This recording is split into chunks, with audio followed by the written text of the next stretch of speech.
ఢిల్లీలో సీఎం రేవంత్ రెడ్డి పర్యటన కొనసాగుతోంది. ప్రధాని మోడీతో సీఎం రేవంత్ రెడ్డి భేటీ అయ్యారు. ఎస్ఎల్బీసీ టన్నెల్ సహాయక చర్యలను ఆయన వివరించారు.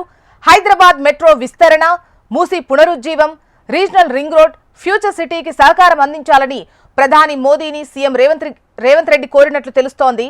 బీసీ కులగణన, ఎస్సీ వర్గీకరణ అంశాలతో పాటు రాష్ట్ర విభజన హామీలు, పెండింగ్ నిధులు, రంగాల వారీగా పలు అంశాలను ప్రధాని దృష్టికి తీసుకువెళ్లారు సీఎం రేవంత్ రెడ్డి వెంట ఐటీ మంత్రి Sridhar Babu, CS Shantikumari, principal secretary Seshadri Naidu, DGP Jitender ఉన్నారు. ఢిల్లీలో సీఎం రేవంత్ రెడ్డి పర్యటన కొనసాగుతోంది. ప్రధాని మోదీతో సీఎం రేవంత్ రెడ్డి భేటీ అయినట్లుగా తెలుస్తోంది. డీటెయిల్స్ మనకు రామకృష్ణ అందిస్తారు. రామకృష్ణ. ముఖ్యమంత్రి నరేంద్ర మోడీతో తెలంగాణ ముఖ్యమంత్రి రేవంత్ రెడ్డి భేటీ కొనసాగుతుంది. ఈ భేటీకి ఐటీ పరిశ్రమల శాఖ మంత్రి దుద్దిల్ల శ్రీధర్ బాబు కూడా హాజరయ్యారు.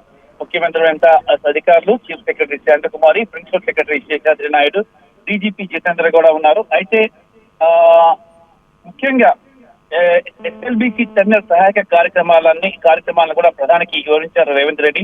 హైదరాబాద్ లో మెట్రో విస్తరణ, అలాగే మూసీ పునరుజ్జీవ project, regional ring road, future సిటీకి సహకారం అందించాలని ప్రధానమంత్రిని కోరారు. ఇక బీసీ కులగణన, ఎస్సీ వర్గీకరణ అంశాలను ప్రధానికి రేవంత్ రెడ్డి వివరించారు. విభజన హామీలు, పెండింగ్ నిధులు సహా రంగాల వారీగా పలు విజ్ఞాపనలు ప్రధానమంత్రికి రేవంత్ రెడ్డి చెప్పడం జరిగింది. ప్రధానమంత్రి నరేంద్ర మోడీ కూడా సానుకూలంగా స్పందించారు. అయితే ఈ సమావేశంలో రాష్ట్ర రాజకీయాలపై కూడా ప్రధానంగా చర్చ వచ్చినట్లు సమాచారం అందుతోంది. దాంతో పాటు ఇక తెలంగాణ అభివృద్ధికి కేంద్రం సహకరించాలా, బడ్జెట్ లో తెలంగాణకి కేటాయింపులు ఏమి చేయలేదు కాబట్టి కేటాయింపులు జరపాలని చెప్పేసి కూడా కోరడం జరిగింది. ప్రధానమంత్రి సానుకూలంగా సమాచారం. హైదరాబాద్ అభివృద్ధికి కృషి చేస్తామని, తగిన సహకారం కేంద్రం నుంచి ఉంటుందని రేవంత్ రెడ్డికి హామీ ఇచ్చినట్లు తెలుస్తుంది. రైట్ రామకృష్ణ.